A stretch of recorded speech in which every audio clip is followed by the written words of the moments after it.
Welcome in. Shout out to all the subscribers. Let's just do it.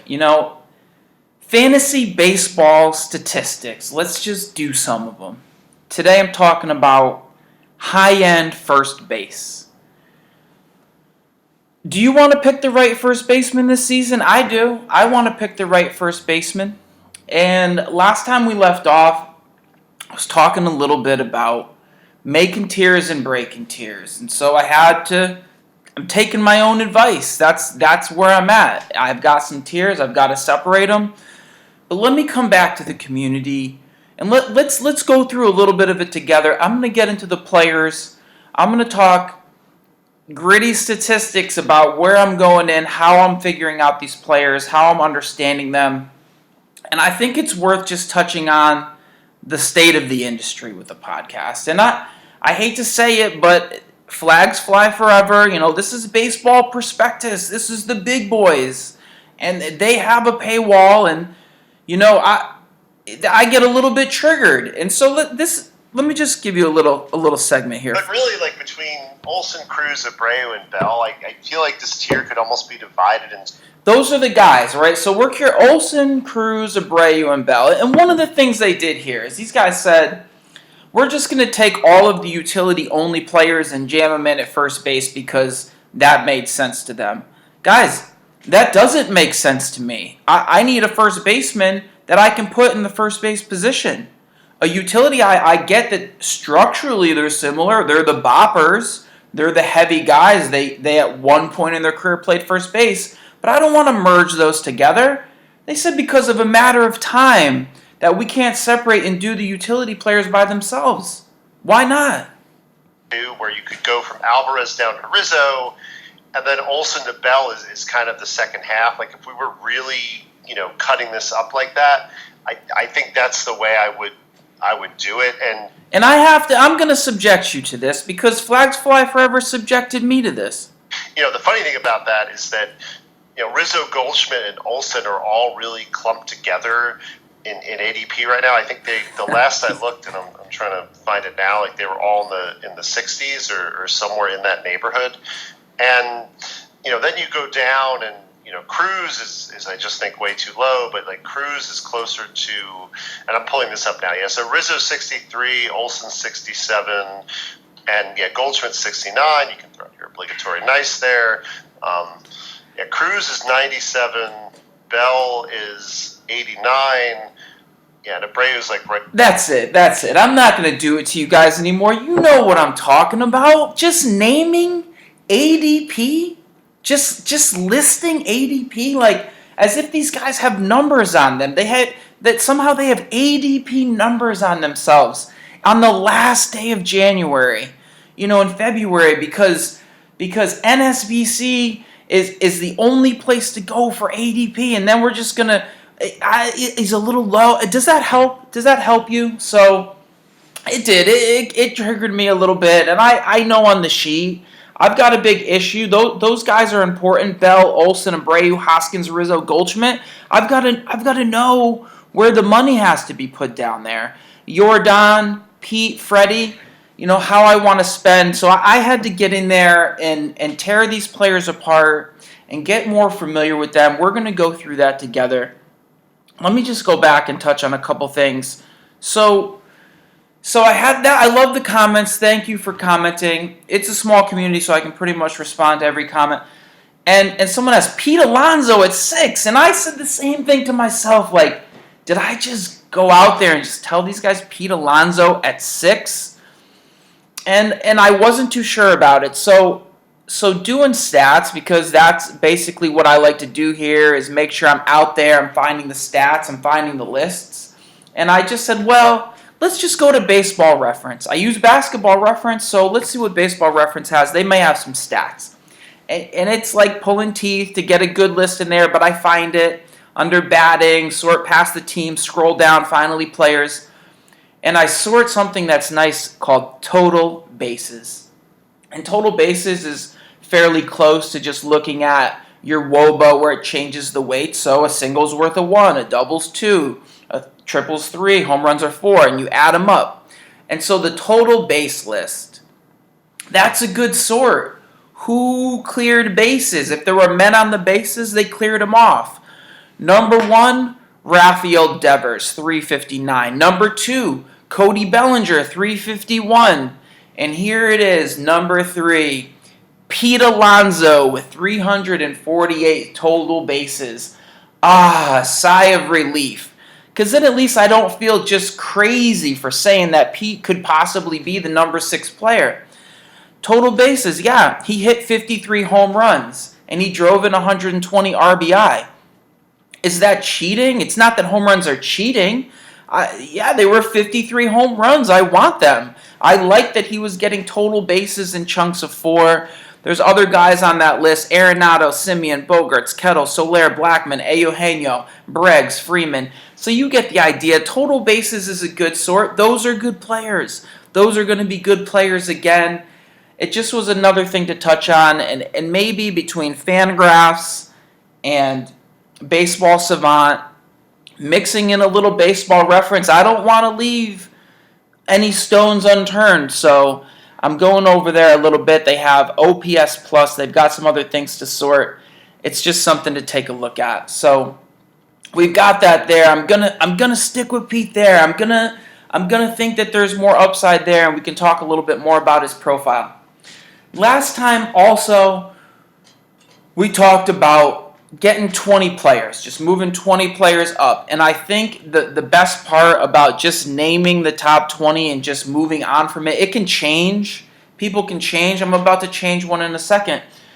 But they're just out of the way. It just get them up in the list and just get down to the next tier of players. It just helps me cut through the weeds, shift my focus. Okay, I'm not talking about the most elite, best players in the game. I've got to come down to the next, to the stars, to the mid-tier stars.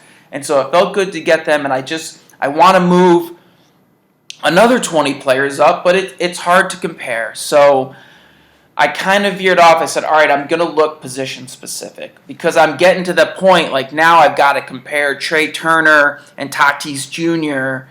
to other first baseman or to the next big outfielder, to Stanton. And so the skills start to be different. Let me just go to the 1B and deal with that from there. So a quick segment of Be a Doctor. And, these guys will come on and they want to tell you, I'm no doctor.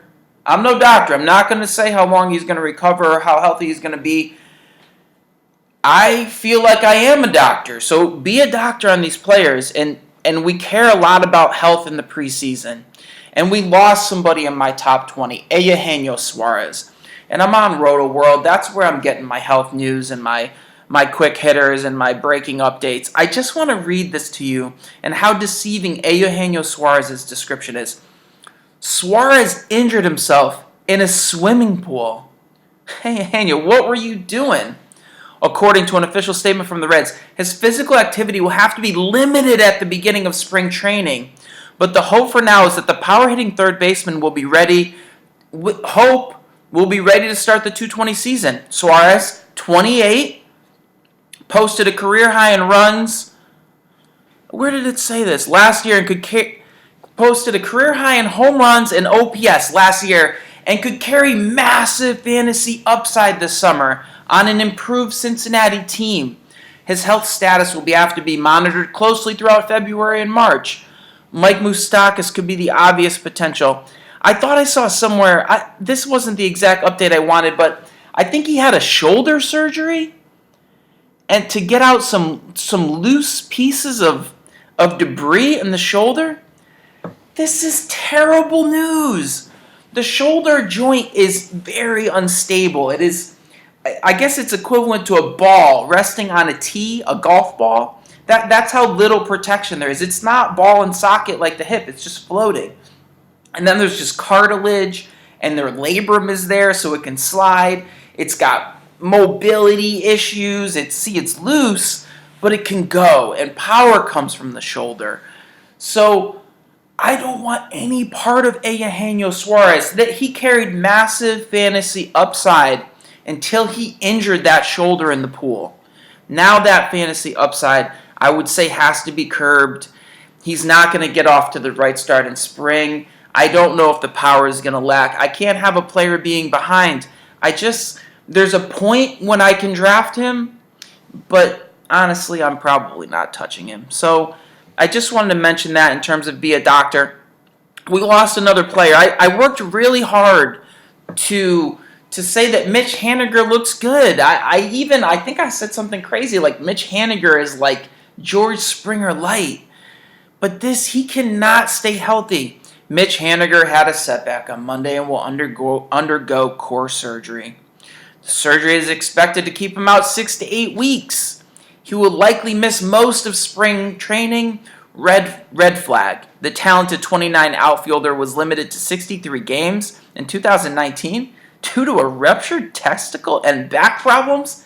I mean, Mitch, good luck to you, Mitch. You know, you're about to kind of age out of the league. I know you've had a tough go of it. I believe you've got some talent. He can't stay healthy, and he can't play on any of my teams.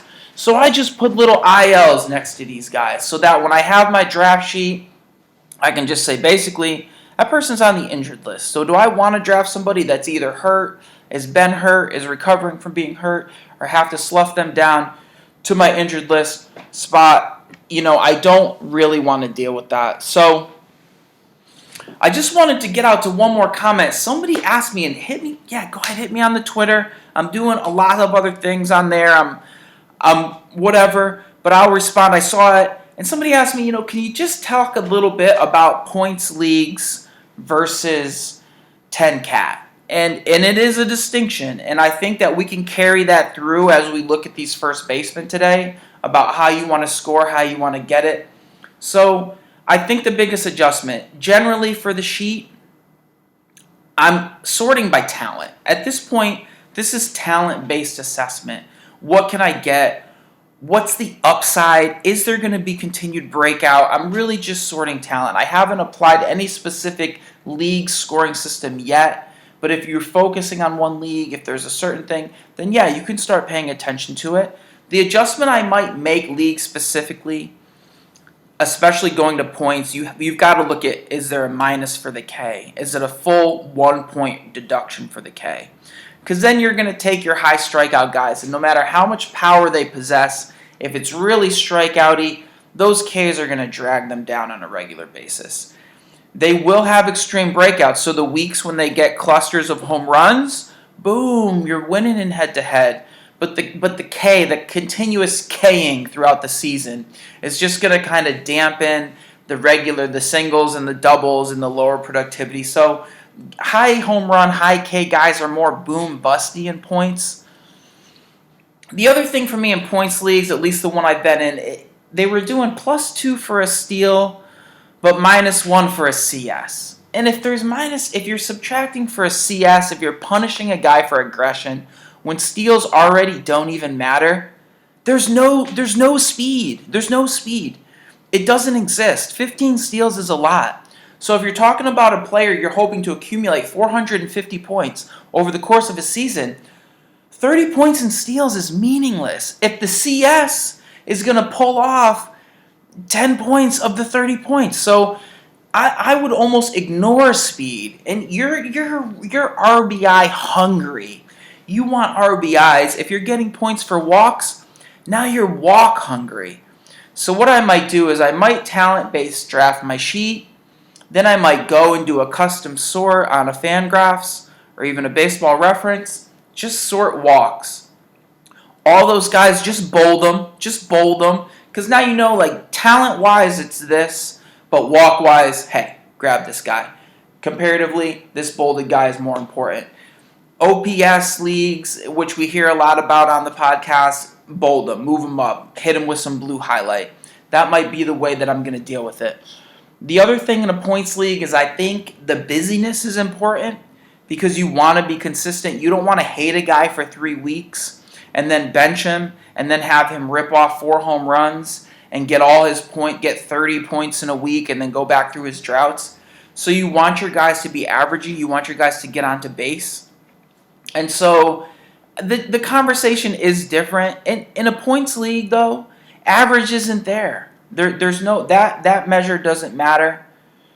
Those were some of the ways I would address it. Let's slide in. I want to touch a little bit more on plate discipline, swing take, what's happening with these players, particularly relating to the 1,500 at-bats plateau for hitters. I went back through some of these guys, especially Matt Olson and Josh Bell, and it's a little magic thing. When these guys get to 1,300 to 1,500 plate appearances, you can see a jump. You can see a breakout. The reason underlying that, which never gets mentioned on the pods, underlying it is pitch recognition. Pitch recognition is the name of the game here. Players have to see pitches. They have to see spin. They're trying to pick up spin out of the hand and determine, is that going to break or is that the heater? This is the cat and mouse.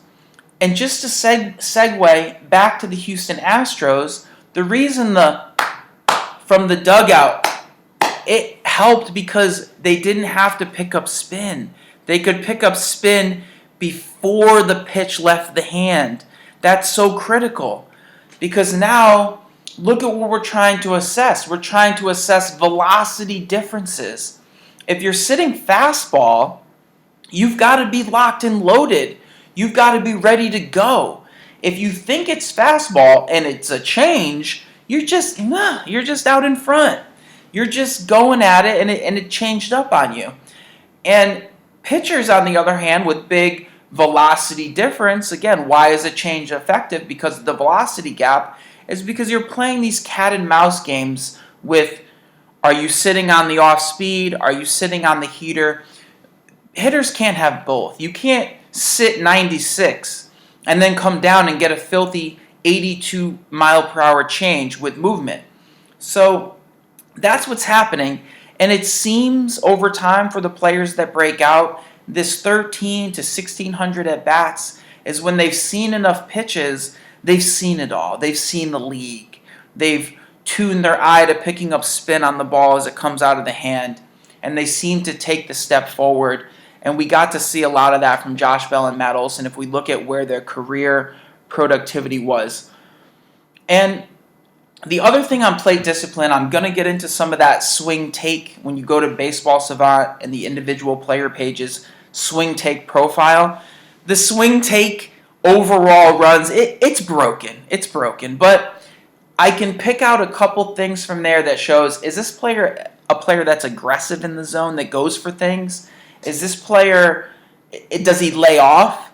Because what happens with being able to lay off is you're pulling pitchers back into the zone. If you can lay off trash, the pitcher doesn't want to walk you. You can get him back into the zone where you want to be. You want to be in a favorable count. There's other hitters that are just really great hand-eye coordination. They're great bat to ball. So if they're high contact, they think, why wait? Why just walk on? I want to hit. I want to swing at that. That's low. I'll go get it. Adrian Beltre, I'll go get it. Pitches off the plate. Oh no, I mashed a mistake. So there's subtle tendencies to how these players operate. And unfortunately, just saying, Josh Bell is 65 in ADP, and Nelson Cruz, I think he should be a little bit higher, and then Olson's at 60. That doesn't tell me. That doesn't tell me what I'm going to get from this player. What can I expect from this player? What might the player do next season? And so that's a little bit of swing take and plate discipline, and we're going to go into that. I'm going to look at that specifically. Another thing, running backs in the league, and we got the Super Bowl coming up, their age of decline is 30. And 32 is really bad. And I kind of carry that over to baseball. Players that are built like running backs are going to probably age more like running backs. So what's happening with the aging process, back to that pitch recognition and what you're sitting, is bat speed slows down. They're getting a little older. They don't have the bat speed. So how do they compensate? Maybe they become more chasey. Maybe they chase loft. Maybe you see them start to reach more or go outside the zone. So these guys are aging, but they're adjusting, and we'll see a little bit about how Goldschmidt is dealing with his aging curve. The other thing that I'm finding that's subtle is that Barrels is nice. But we saw from Bregman. Bregman hit 40 home runs with 22 barrels. Not all home runs are barrels. Not all barrels are home runs. So it takes a little deeper dive into that with some of these guys that hit with a little bit softer exit velo, but they get it just right, or they've got a short porch in the park, and they can put some things out. So subtly in the background, I'm looking at how many home runs per barrel. And I'm looking at what is the launch angle for that, and is this guy a low angle velo barrel guy, or is this somebody who's lofty and they mostly go out? So we get to look a little bit at that.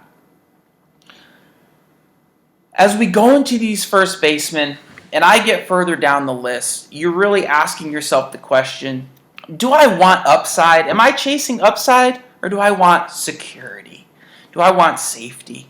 And what you're getting from the pods and the industries is they just want safety. They just, Goldschmidt is 32 and there's no speed anymore. That's okay. He's safe. Rizzo doesn't hit a lot out, but he's high average. I'll take it. That's safe. But I want upside. I want continued breakout. I want surprise 45 home runs. So that's the kind of thing I'm looking for. I'm jumping over to this baseball savant. Let me start with the player who I am suddenly high on, Josh Bell. Josh Bell's player page on Baseball Savant. And flags fly forever. This guy want to say, no, I'm not that high on Bell. I don't like where he's going ADP. Well, I've got news for you guys. I want to pay for Josh Bell. I don't know what to expect from Josh Bell because I don't have 3 years of data and the projections aren't on him yet. Josh Bell broke out. Josh Bell broke out last season. I just have to jump over to his career numbers. Josh Bell's total at bats, 1,705. He just crossed the threshold. What does Josh Bell's hitting look like? Exit velocities since he entered the league, 88, 87, 90, last season 92.3. Josh, geez, where did you find all that exit velo? Let's look at the launch angle. 6.8, 8.6, 9.2, 13. 13 last season. Josh, good job lofting the ball. His expected batting average of a 280, I can deal with that. And so I start, where is Josh going? Josh is 27 years old. His hard hit bars are elite. He's 6'4". The launch angle's going up. That at least tells me he knows what he needs to do. He needs more launch angle. The exit velo is good. If Josh Bell keeps a 92 exit velo and the launch angle goes to 15, he hit 37 home runs last year. We're looking at 40 home run potential. I like that. But now we go to another underlying metric. But how sure can I be? And on Josh Bell, just so you can follow, unless you're driving, don't do it. I'm on his player page. I'm on the statcast and then the batting menu. I can go down and I can get his plate discipline. And I'm using a little bit more Baseball Savant plate discipline. The zone contact is only an 80. It's an 80. That's not great. And then the chase is a 27. That's okay. That's tolerable. I want to compare it to other players. And then I'm also taking a look at the meatball swing. Even though I think a meatball is just middle, his meatball swing is 87%. So he's attacking things he needs to get on. That probably is why he has so many home runs per his barreled ball. The 80 zone contact isn't great, so I'm taking on some degree of risk because he's not going to hit everything that he's getting after, but he's hitting hard. And his chase is up 22, 24, 23, 27. So Bell is going out and getting it. I just click into his, what are they calling it? It's right under his name. Pitch highlighter, there's swing take profile. We click on that and it brings something up. His run value is a plus 31. Okay, because that number so far hasn't helped me that much. But I slide over and pass pitch frequency to swing take. The league average on swings in the zone is 73%. Josh Bell is 85%. He is in attack mode. He does not want to walk. He is going for his. It's in the shadow, which is kind of mixed. Some these want, some we don't. This is where it's broken. 53% league average, 59% attack zone. So Josh Bell is aggressive. Josh Bell is swinging the bat. He's not laying off. In the chase where we don't want him to be, league average is 24, he's at 21. In the waste, league average is 7, he's at 4. He's at 4%. So on the chase and the waste, he's better than the average, but he could tighten it up a little bit. But at least he's going in the right direction.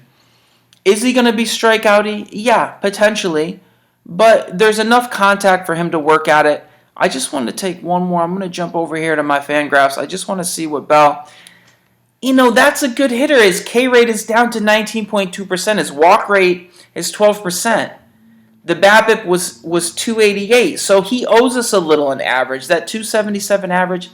This is a player that broke out. Don't be scared. Don't be scared to work some Josh Bell into the game.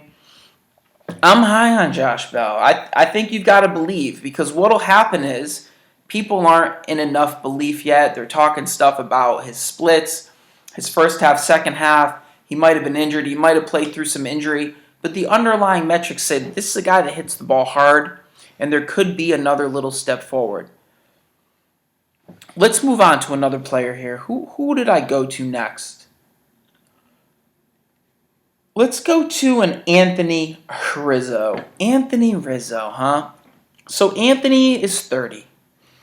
And Anthony is also built a little bit like a running back. What's happening with Anthony, the barrel percentage, it's not great. It's at 7% on his batted ball events. Anthony's barrel percentage was an 8, 9.2, 9.3, 6.5, 7. And if we go back, that correlates with his 28-year-old season, 29, 30. This is a guy that's aging a little bit. I think that the barrels are down because the velo is sitting at 88.8. And it's down from 89.9. So I don't like where Rizzo's going. I don't want to... We can't work at 87, Anthony. The velo isn't that great. Let's talk about his launch angle over time. 17. This is just going back 5 years to 2015, which would make him about 25. 17, 16, 15, 14, 12. So Rizzo is flattening out. He's flattening out, but his average is up. His expected batting average was a career high last season at 300. Anthony only hit 27 home runs. So Anthony appears to be trading average for power. There's not going to be a breakout. Don't expect 32 home runs from Anthony. If he does, it was a gift. It might even be a miracle. 40, I think, is off the table. It's just not how he's trying to hit. It's too flat and it's too soft. There isn't a breakout coming from Anthony. There isn't some untapped potential. He also loves to get hit by pitch. So you just have to deal with that with him throughout the season. We zoom into his plate discipline, and now we see a contact hitter that is much stronger than Josh Bell. Zone contact rates, although high, are declining. 88, 87, 87, 89.8, 86. But so you can expect Anthony to hit the ball. You can expect a high average. His chase, 27, 29, 31. Oh, Anthony's starting to chase a little bit more because he's locked and loaded, because he's sitting on things. He's got to make up for the decreased bat speed, so he's going after some things. His chase contact is good, 69, 71 last season. The meatball swing only a 71. So Anthony's turned into more of a contact guy. There will be some home runs. And this is what I mean. He's got 30 barrels, but he hit 27 home runs. So when he did get it, he did poke some out. It's not gone. And going back to maybe our points league discussion, he's safe in points. He's safe. He's walky. He's going to hit. He's going to be on base. He's going to take advantage of the lineup around him. What were the RBI last season? I don't have it up, but there will be RBI depending on who's on base and how well he can hit. So Anthony Rizzo is safe. But I'm not excited, And I don't want to be there for a decline. And what I do see happen with these players, you never know, 30, 31, they go, oh my God, my skills are slipping off. I got to hit the gym. I'm going to become vegan. I'm going to start doing yoga or Pilates. I'm going to start doing this or doing that. And they do something to capture it, to save the decline, and they can bounce back. But I don't bank on those. I'm the one who misses out on those because I'm drafting young upside. And this is going to be a little bit longer video. I'm just going to go through these players and show you where I'm looking to try to understand the player, and then you can understand who you want to take. I got to jump over to a stud here. Matt Olson, 25 years old, 6'5". This is the kind of stuff we want to draft. Maybe we'll draft a bunch of first basemen this season so we can get out in front of power. Matt Olson hit 36 home runs last season. The barrel percentage sitting at 16, 12, 14.5 last season, hit 50 barrels. This guy lives in plus exit velocity. 91, 90, a year ago 93, last season 92. There's exit velo. But where Matt Olson really makes me happy, the reason he probably had 37 home runs, listen to these launch angles. Okay, the first season don't count at 25. That's high, but there weren't a lot of events. 15, 17.8, 18.3. Matt Olson knows what he's doing here. He's lofting the ball. His hard hit is elite. He's the hard hit leader. The batting average, it's been depressed. He hit 267. His expected batting average, 276. So you're not getting as much average, but you're going to get power. You're going to get power from Matt Olson. I can promise you're going to get power. And one thing that can kind of get lost in the numbers at any time is plate appearances.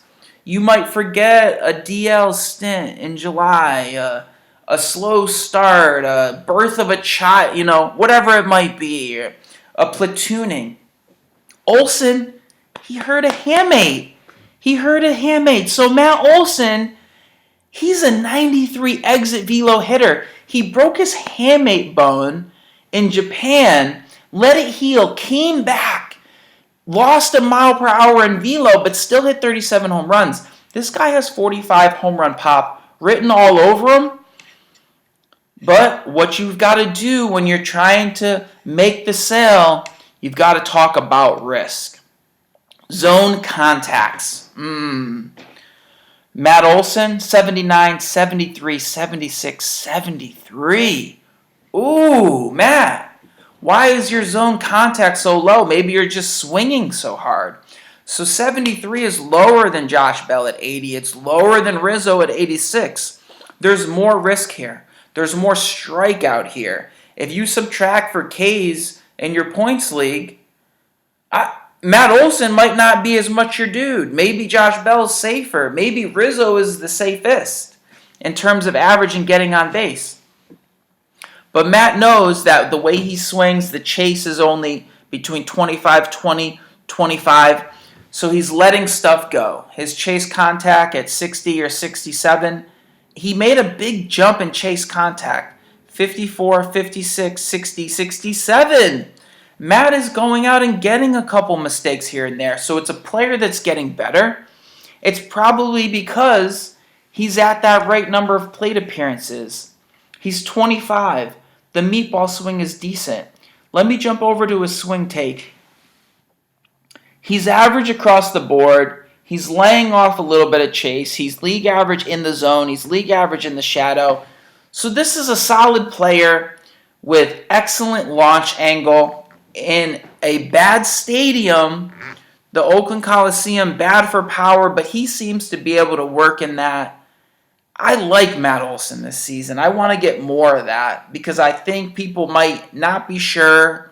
His numbers are suppressed from the plate appearances. I would get in a little bit of that. Paul Goldschmidt. Paul's 32.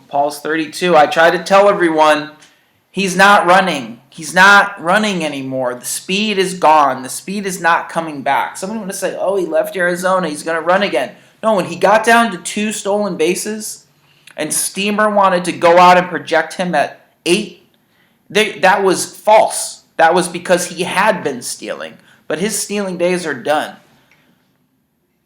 Exit velocities for the legend Paul Goldschmidt, they're okay. I mean, we go back 5 years. This is a guy at 92, 91, 91, 91. Last year, 90. The barrel percentage is down a little bit. But let's talk about his launch angle. Going back 5 years, 13, 11, 11. Those are low. Goldie was hitting for average. Goldie was spraying the ball. But in the last 2 years, as his velo's coming down, launch angle 15, 15. He realized he had to loft it a little bit more. So Goldie's a stud. Goldie's heady. He's seen every pitch in the book. He knows how to play the game. He's just fighting off diminishing skills. He's fighting off the aging curve, and we can see it. This is what's interesting. Zone contact. 79, 81, 78, 79, 78. His zone contact is trailing down. It's in Matt Olson territory. I prefer 25-year-old Matt Olson over 32-year-old Goldschmidt, but Goldschmidt has the name recognition. The chase, it's decent, but this is the problem. We can witness the aging. 5 years ago, Chase is 20, stingy. 20, stingy. 20, 23. 26. Last season, 28. That's because the bat speed is slowing down. He's sitting on things, he's committing, and he's going after stuff. The chase contact is up a little bit. He knows that he has to go after things to live. So that's where I'm at with Goldie. Goldie, where league average in the heart of the plate is 73%, he's only at 70. He's laying off a little bit because he's got to lay off in general to get pitchers to come back in the plate. He's league average in other areas. His run value, which I think is meaningless, is a plus 26. That's slightly below Josh Bell. And so you just got to come out aggressively and be like, Josh Bell is better than Paul Goldschmidt. I have Josh Bell over Paul Goldschmidt for those reasons. You guys see where I'm going with this? I'm going to keep going. I'm going to go through these first basemen. That was Paul. Who else are we considering? Jose Abreu. What's Jose doing? Jose miraculously finds a degree of exit velocity last season. I don't know how he did it. He's 32. He's built like a running back. The barrels went up from 36 to 63, mostly because he played more. He can be a little bit injured. The velocity went up, but the launch angle went from 12 to 11. And a launch angle of 11, I'm not in love with. Pete Alonso's launch angle sits at the sweet 15, 16 range. Yordan Alvarez, 15, 16. It's launchy. So Jose's working a little flatter. He's got great average. His expected batting average is 280. The hard hit is good because he's stinging it at a 92 exit velocity. So you're going to get it from Jose. 33 home runs last season, a little bit bigger for him. He came over a little late to the league. He was older, so he's doing some plate development as an older player. But Father Time is out there. He's going up against Father Time. Let's see how he works in the zone. Career 84, 85, 86, 84, 85. He makes contact. He makes contact well. But the chase, 30, 34, 35, with the chase contact of only a 60, and it got worse last season of 56. So Abreu's aging, guys. He's aging. Yes, he's good in the zone, but he's getting a little bit older. His league average on the swing take, his total run value is only a 14. That's not Matt Olson or Josh Bell. And so I like him on hard hit. He's getting that because it's exit velo-y, but it's a little bit flat. So this is not a 40 home run guy. He's in a friendly park. The lineup is much improved. There's a place for Jose Abreu. It might be more in a points league. It might be somewhere where you don't necessarily want power, but you're happy with average, and you just have to be a little bit careful because he's 32, and the year after that is 33, and that scares me. I got to go to my boy, Rhys Hoskins. Rhys! What happened, Rhys? What happened to you? Well, Rhys is 6'4". Rhys is 26 years old. I gotta give him a little bit there. Let me just check. Rhys just hit 1577 plate appearances. So he's right on that cusp of having seen enough balls. Rhys suffered from a low BABIP, from a 272 BABIP that generated him a 246 average. His BABIP dropped down to 267, pulling an average to a dismal 226. He was a disappointment last season. From 34 home runs down to 29, still some pop, but we needed more average. Rhys, come on, bud. What is going on? But I have hope for Rhys. I'm not giving up on Rhys. I'm getting Rhys for value. That's what I'm doing this season. The zone contact, 85, 84, 83. Good. More contact than Olson. Or even, I forget who it was. Was it Goldie? So he's going to put bat to ball. The chase, stingy. 19, 22, pulling guys into the zone. That's pretty good, Rhys. What, Rhys, how did this go wrong for you last season?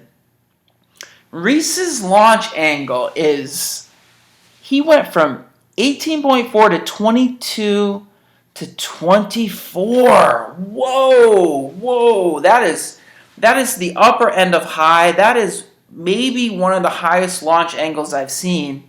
And Rhys has to do it because the exit velo is sitting at a fairly pedestrian 89. And so he's got to lift it. And I looked over at Rhys. A thing you can look at when a player isn't really giving it all to you. I hope I have it up here under hit data. It's your infield fly ball. IFFB percentage. And what we would expect from Rhys, somebody who's lifting the ball so much, of all the first basemen, only Edwin Encarnacion at age 40 is popping up at 18%. Second base is Rhys at 15%. So the hard hit is there. Rhys is just getting under the ball too much. He got power crazy. He got power happy. He started popping up. Pop-ups are terrible for BABIP. That's a ball in play. Your batting average on ball in play on pop-ups in the MLB is going to be 0 because those guys are catching pop-ups. So I have a lot of hope left for Rhys. I don't see anything wrong. The exit velo is down a little bit, but the power is for sure. The 29 home runs is not going to 25. It's going to stay up there. Does Rhys come in and get his mind right and start to hit a little bit better? I think so, because the zone contact is decent and the chase is stingy. So stick with Rhys. Let's just take a quick glance at his swing take profile, and we see a problem. We see another problem with Rhys. In the heart. I need you swinging. I need you swinging in the heart, because those are strikes. And if you're not swinging at it, you're getting behind. And those are the best pitches you're going to get, because that's your best chance at having successful outcomes. League average is 73%, and Rhys is sitting at only 66%. So all of that willingness or unwillingness to chase, the way that he doesn't chase, is by just laying off in the heart. He wanted to walk. I mean, I don't know if it was because Bryce was behind him or whoever else was in the lineup. There was a lot of good average that Rhys just wanted to take, even in the shadow. League average is 53. Rhys, 42%. I mean, some guys swing in the shadow. Abreu's swinging in the shadow. Rhys is not swinging there. But he is getting caught on chase. And sometimes he gets caught on waste. 7% to 5% is Rhys on waste. I mean, Rhys, if you're not swinging at anything, if you're under league average by between 6 and 10% everywhere else, why are you swinging at waste? So he's got some growth to do on pitch recognition, on hitting the ball out. But he has the skills. He's 26. There's lineup protection. They've bounced him around. Just let the big guy figure it out. Just be there. Be there when he figures it out. I know he's coming at value because he broke Hurts last season. The last player I'll touch on, a Max Muncy. I got a Max Muncy here because Max hit 35 home runs. I got to look at him. Max's exit velos, he figures it out as a 28-year-old. He starts hitting it at 90, starts hitting it at 89. How did Max hit 35 home runs? His launch angle, 17.8. It came down a little bit to 14.2 as he got more plate appearances and stayed busier. So he's lofting the ball. He knows what he's got to do in there. The zone contact, as he got more exposed to the league, is only a 77. That's not great. He's stingy. He's laying off. His chase is 19. As a catcher, as somebody who recognizes pitches, he doesn't swing very much. I just have to take a peek over at his swing take profile. And yeah, this is a guy who lays off. He's laying off in the heart. He's laying off in the shadow. He's laying off in the chase. And he spits on waste. 7% league average. Only 1% from Muncy. Yeah, because he doesn't swing. He doesn't swing very much. He wants to walk. He wants to get on base. There will be some continued power because of the launch angle. We got a deal. He's 6 feet. He's not 6'4", 6'5", like many of the players we just discussed. Age 29. The next year is 30. You got to look at these guys. You can see what you're getting. You want to look. Some metrics are expressive statistics. What came out? RBI. That's what happened afterward. Plate discipline, launch angle, exit velo, those are underlying metrics. What is this player capable of? That's the kind of thing we looked at. I got a question coming up. I don't want to take you guys too long. That was it. First base. How do we break up the tiers? Did I make any movement? Yeah. Josh Bell and Matt Olson up. Josh Bell and Matt Olson up. Hoskins is going to come cheap. Abreu, Rizzo, Goldie. They're all kind of safe. I almost prefer Abreu. Rizzo's going to give me that average, and I do like his lineup. The guys that I looked at, Mancini, Muncy, Carlos, they're just a little lower. I know that the name appeal isn't there, so I don't really have to push them up into this territory. I'm more concerned about going across now. I got to see, what's Stanton doing? What's Ozuna doing? Correa. And it's just been on my mind. I didn't even make a note of this, but I'm getting high on Austin Meadows. I don't know why. I'm seeing a lot of things I like. I don't like the Tampa Bay Park. I don't love the lineup, but he gets to go to Baltimore. He gets to go to New York. And Meadows is 6'3", and he looks a little bit like a stud. So I'm going to plant my flag early, and in Austin Meadows, I'm going to be getting some pieces of that because I got to trust myself. And before we close out, right there, Kobe Bryant's. Had to wear my Kobe Bryant's. I got to wear them around the house a little bit. I'm not going to be outworked. I'm not going to be outworked either, Kobe. Big shout out to all the subscribers. Welcome in the new subscribers. It's fantasy baseball statistics. I want to dominate auction drafts. Hit me up. Holler at your boy.